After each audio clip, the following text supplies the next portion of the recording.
오늘은 마태복음 5장의 팔복 중에서 7번째 시간입니다. 오늘 본문은 이 화평케 하는 자에 대해서 이야기를 하고 있습니다. 오늘 본문에 사용된 이 화평케 하는 자는 화평을 행하는 자라고도 번역할 수 있고 화평을 만드는 자라고도 번역할 수 있습니다.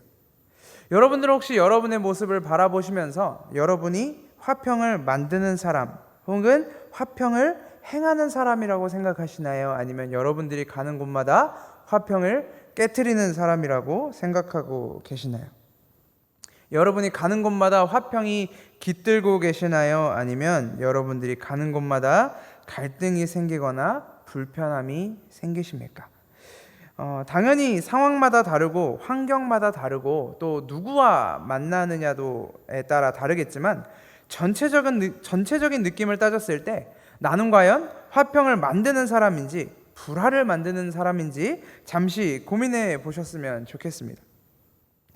이 세상에서는 언제고 평화가 필요하지 않은 순간은 단 한 번도 없었습니다. 세상은 언제나 평화를 갈망하고 평화를 추구했습니다. 그러나 지금 순간이 어쩌면 평화가 가장 필요한 순간인지 모르겠습니다. 특히 우리나라 상황은 더욱 그렇죠.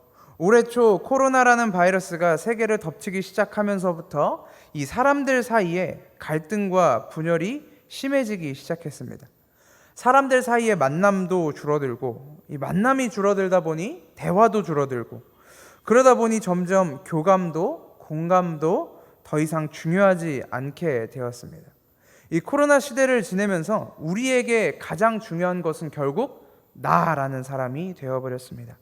나의 건강, 내 가족, 내 직장, 그리고 내 삶을 지키기 위해서 모든 것을 경계하고 조심하고 외부로부터 지켜야 되는 인생이 되어버렸습니다. 나의 평화를 지키기 위해 다른 사람의 평화는 중요하지 않은 시대가 되어버렸습니다. 우리가 사는 세대는 점점 그렇게 변해가고 있습니다. 모든 것이 나 중심으로 변해가는 세대가 되어버렸습니다. 내가 다른 사람보다 앞서야 하고 내가 다른 사람의 위에 올라서야 하는 시대입니다. 다른 사람의 생각이 어찌됐든 너는 너고 나는 나다 라고 말하는 것을 미덕으로 여기는 시대가 되어버렸습니다.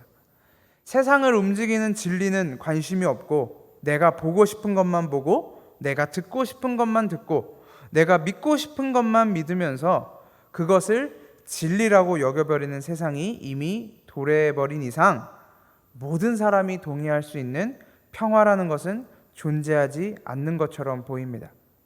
나의 평화가 누군가에게는 전쟁일 수도 있고 누군가의 안식이 다른 사람에게는 분주함이 되기도 합니다. 돌이켜보면 우리의 역사는 계속 그렇게 흘러오고 있기도 했습니다.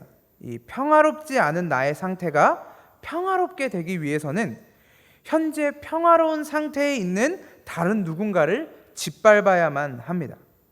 내가 가지고 있지 않은 것을 누군가가 가지고 있으면 그것을 빼앗아서 내 것으로 만드는 것이 우리 인간들의 역사였습니다.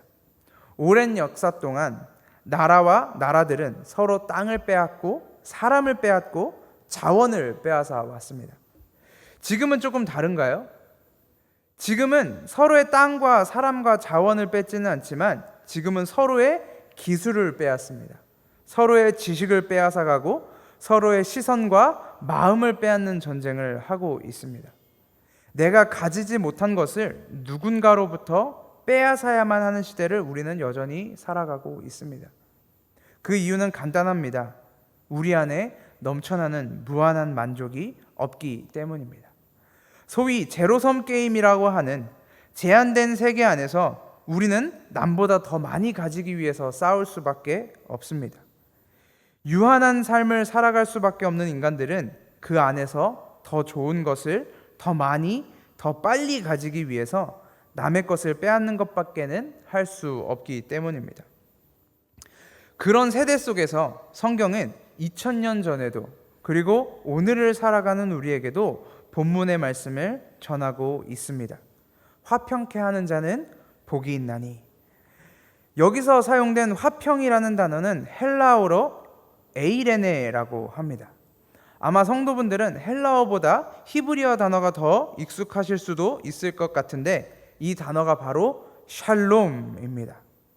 히브리어 샬롬이 헬라어의 에이레네, 우리나라 말로는 평안, 화평 이런 의미입니다. 예수님은 오늘 산에서 무리들을 가르치시면서 화평을 만드는 사람들 혹은 화평을 행하는 자들은 복이 있다라고 말씀하고 계시는 것입니다. 화평을 만든다 혹은 화평을 행한다는 것은 어떤 의미일까요? 화평을 이루기 위해서 어떤 것들이 필요할까요? 저는 예전부터 이 심리검사 같은 것을 굉장히 좋아했습니다.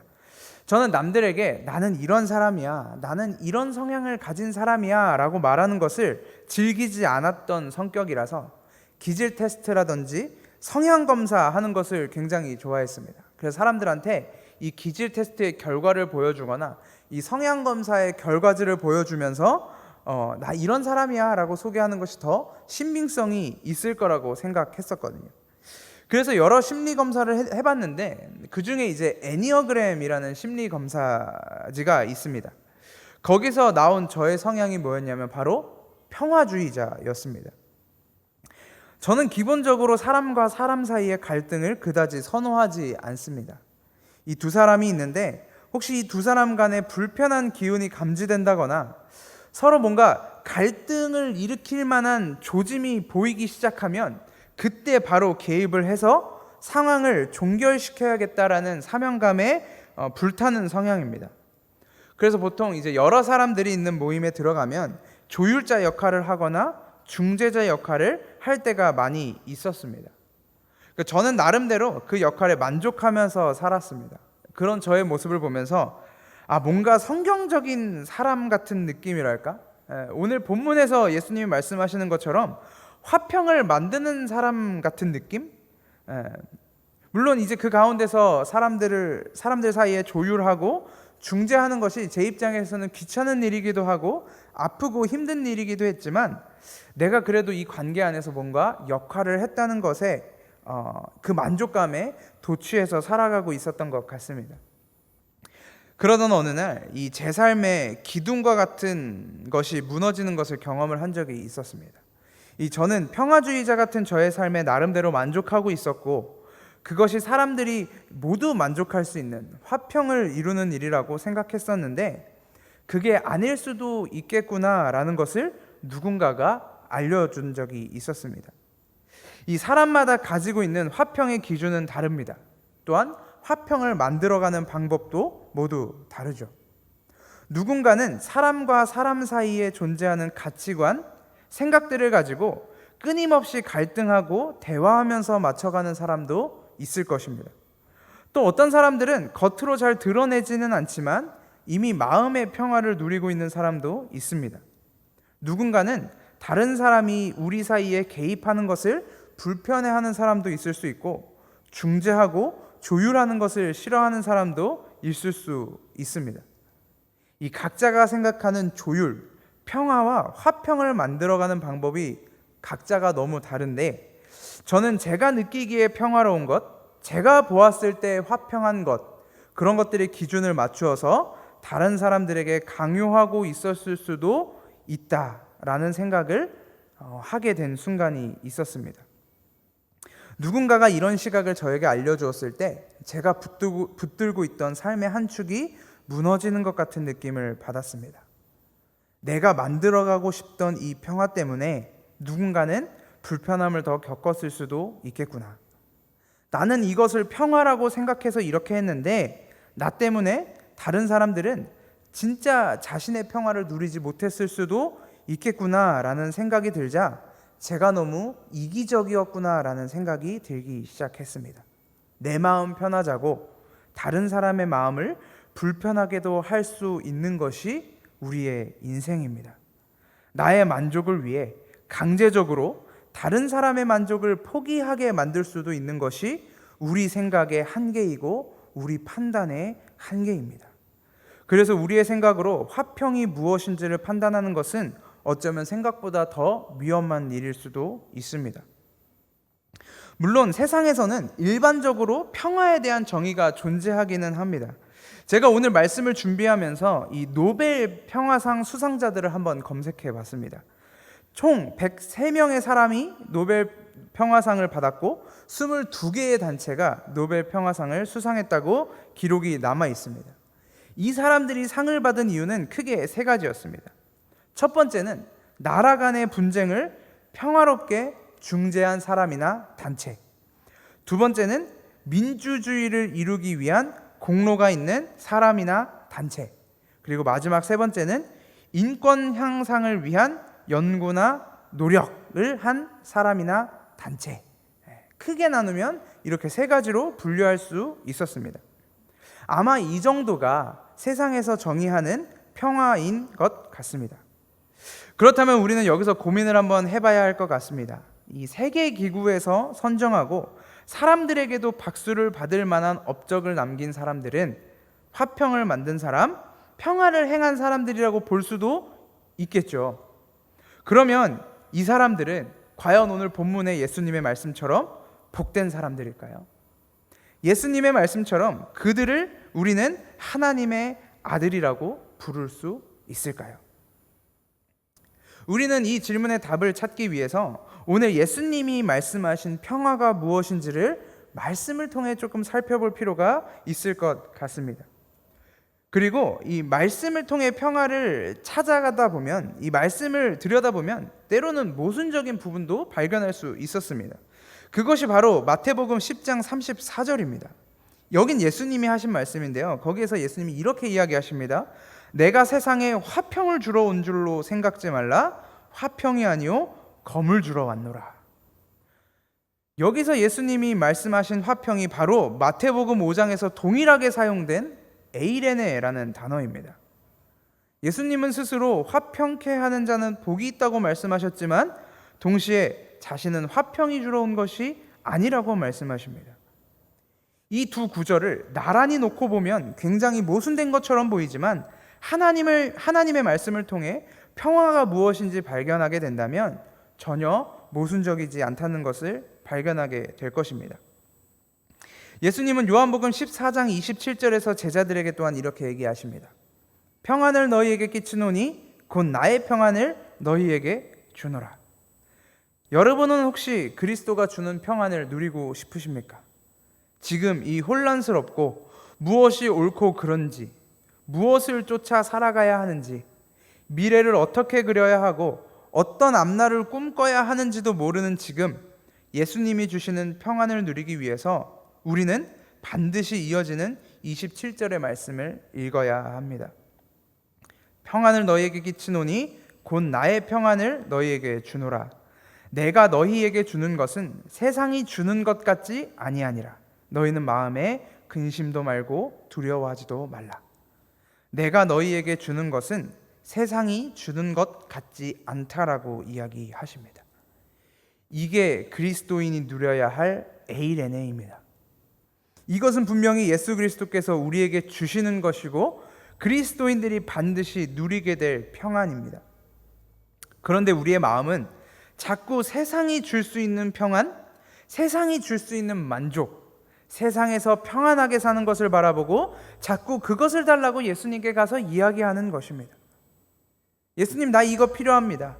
세상이 줄 수 있는 안정, 세상에서 자랑할 만한 스펙, 세상이 부러워할 만한 인기, 세상에서 평안히 누릴 수 있을 자유, 거기에만 자꾸 우리의 시선을 두고 예수님께 나아가서 평안 좀 주십시오, 내 마음의 평안을 주십시오 라고 소리치고 있는 것입니다.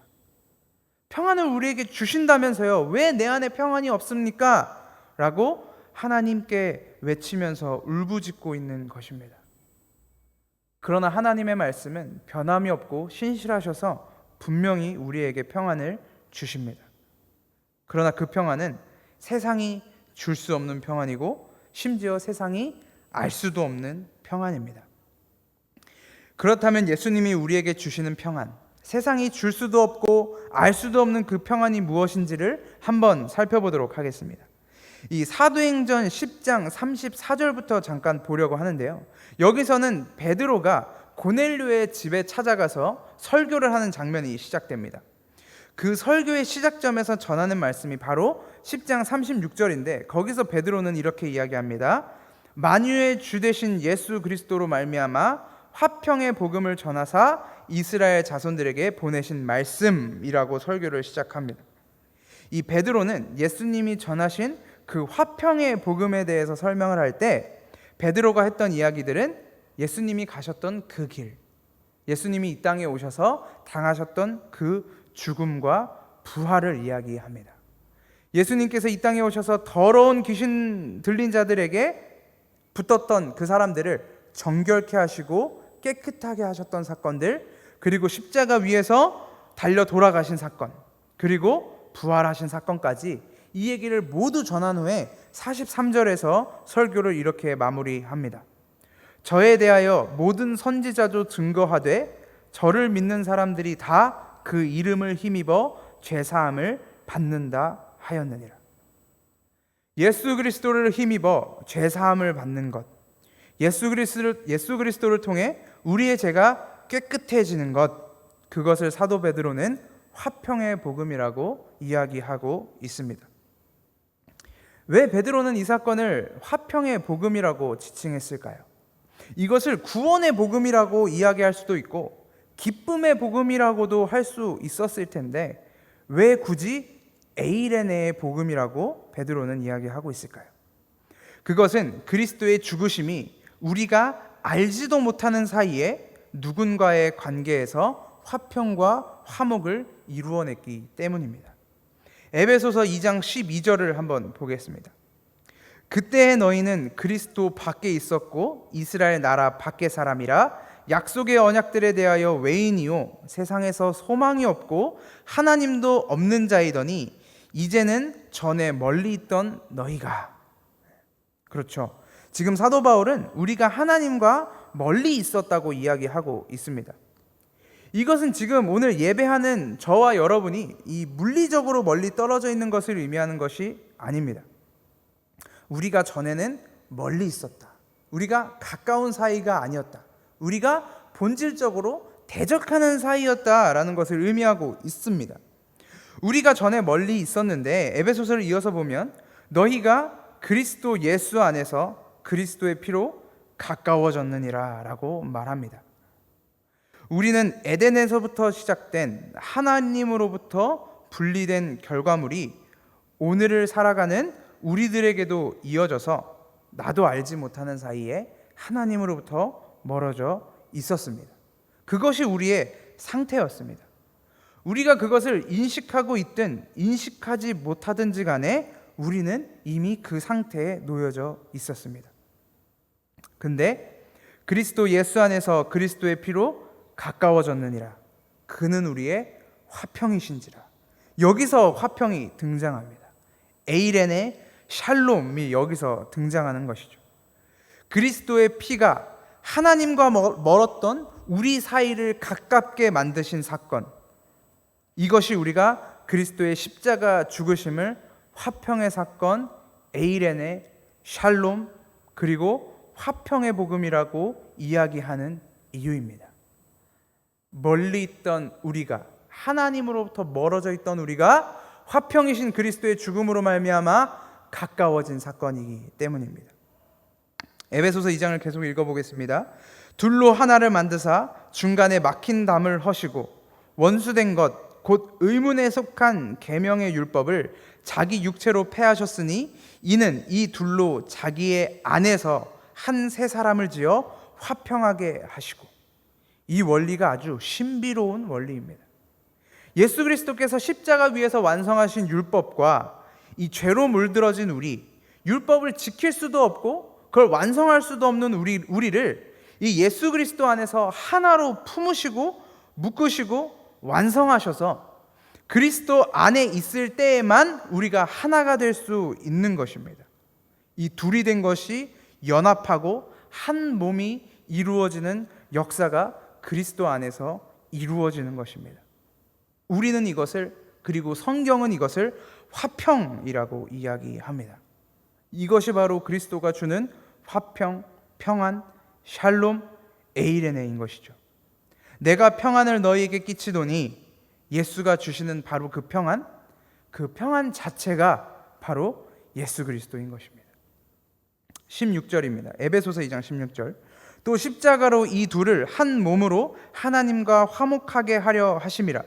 원수된 것을 십자가로 소멸하시고 또 오셔서 먼데 있는 너희에게 평안을 전하고 가까운 데 있는 자들에게 평안을 전하셨으니 이는 저로 말미암아 우리 둘이 한 성령 안에서 아버지께 나아감을 얻게 하려 하심이라. 아멘. 바로 이 평안입니다. 하나님이 우리에게 주시는 바로 이 평안, 유일한 평화, 유일한 화평, 유일한 화평의 복음이 바로 예수 그리스도인 것입니다. 골로새서 1장 20절에서도 그의 십자가의 피로 화평을 이루사라고 이야기합니다. 로마서 5장 1절에서도 그러므로 우리가 믿음으로 의롭다 하심을 얻었은즉 우리 주 예수 그리스도로 말미암아 하나님으로 더불어 화평을 누리자라고 말합니다. 그리스도가 우리 사이에 중재자가 되어 주실 때 우리가 진짜 화평을 누릴 수 있는 것입니다. 한 사람이 두 사람 사이에서 아무리 중재해봐야 누군가에게는 평화가 아니라 전쟁이 발발될 수도 있습니다. 누군가에게는 불만일 수도 있고 불화일 수도 있습니다. 그러나 그리스도가 우리 가운데서 중재하시고 화평으로 세워지셨을 때는 그때야 비로소 진정한 하나가 될 수 있는 것입니다. 세상이 줄 수 없는 평안, 세상이 알 수도 없는 평안이 오늘을 살아가는 우리에게, 그리스도인들에게, 그리스도의 믿음 안에 거하는 자들에게 부어지는 것입니다. 화평케 하는 자는 복이 있나니 저희가 하나님의 아들이라 일컬음을 받을 것이며. 성경이 말하는 유일한 화평이 그리스도 한 분뿐이라면, 만약에 성경이 이야기하는 화평을 만들 수 있는 분, 화평을 행할 수 있는 분, 화평의 존재가 그리스도라면 마태복음 5장 9절이 말하는 것처럼 도대체 어떤 사람들이 화평을 행하거나 혹은 화평을 만들어낼 수 있을까요? 우리가 그리스도처럼 사람들과 하나님 사이의 중보자 역할을 자처하여 화평을 만들어낼 수 있을까요? 그것은 절대적으로 불가능합니다. 만약 여러분 주변에 누군가가 그렇게 할 수 있다, 나는 그렇게 할 수 있다, 내가 너와 하나님 사이에 중보자가 되어서 너희들을 화목하게 해주겠다라는 말을 한다면 빨리 그 사람에게서 멀어지셔야 합니다. 우리는 화평을 만들어낼 능력이 없습니다. 화평을 만들어낼 능력이 없을 뿐더러 그리스도가 우리에게 주신 화평을 유지할 능력도 없습니다. 성경이 말하는 유일한 화평은 오직 그리스도 예수밖에 없기 때문입니다. 그래서 우리가 화평을 만들어낼 수 있는 방법, 화평을 행할 수 있는 방법, 그리스도인들이 마태복음 5장 9절의 말씀을 따라 화평케 할 수 있는 방법은 오직 하나밖에 없습니다. 우리 앞에 그리스도를 내세우는 것. 우리의 유일한 화평이신 그리스도를 자랑하고 선포하는 것밖에는 없습니다. 우리가 그 둘 사이에 들어가서 하나님과 우리 사이를 중재하고 화평을 만들어내는 것이 아니라 유일하게 화평이신 그리스도를 하나님과 그 사람 사이에 놓아주는 것. 그것이 복음 전도이고 그것이 예수 그리스도를 선포하는 것입니다. 그것이 우리가 만들고 행할 수 있는 유일한 화평입니다. 세상의 분쟁 가운데 모든 이념들의 갈등과 나라와 나라 사이의 갈등 속에서, 사람과 사람 사이의 갈등 속에서, 그리고 내 안에서 일어나는 생명의 일과 사망의 일 사이에서 발생하는 수많은 갈등 속에서 화평을 만드는 것이 가능한 분은 오직 한 분, 그리스도밖에 없습니다. 우리가 각자 꿈꾸는 평안은 너무나 다릅니다. 그러나 하나님이 만드신 화평은 오직 하나입니다. 그리스도 하나입니다. 우리는 이 땅에 어떤 평화를 심어야 하겠습니까? 저는 그 고민을 많이 합니다. 하나님이 이 시기에 우리나라에서 나를 보내신 이유가 무엇일까? 여러분이 생각하셨을 때, 여러분이 지금 이 시기에 우리나라에서 이 시대를 살아가고 있는 이유가 무엇이라고 생각하십니까? 저는 하나님이 우리를 이 시기에 이 순간에 보내신 이유도 하나밖에 없다고 생각합니다. 수많은 갈등과 분열과 분쟁을 조장하는 시대 속에서 하나님 그리고 예수 그리스도의 십자가, 그 화평을 행하시는, 화평을 만들어내시는 그리스도를 자랑하는 것, 그것이 이 시대 가운데 하나님이 우리를 보내신 유일한 이유인 줄 믿으시기를 소망합니다. 오직 유일한 평화이자 평안이시고 화평이자 안식이신 그리스도를 힘입어 이 시대를, 이 세대를 살아내시기를 또한 소망합니다. 오직 성령의 열매는 사랑과 희락과 화평과 오래 참음과 자비와 양선과 온유와 충성과 절제니, 성령님이 우리 안에서 맺어가시는 그 화평의 열매를 기대하시고 또 그 열매가 맺어질 그때를 기다리시면서 오늘도 하나님의 아들이라 불러주시는 저와 여러분으로 성장해 가시기를 주님의 이름으로 소망합니다.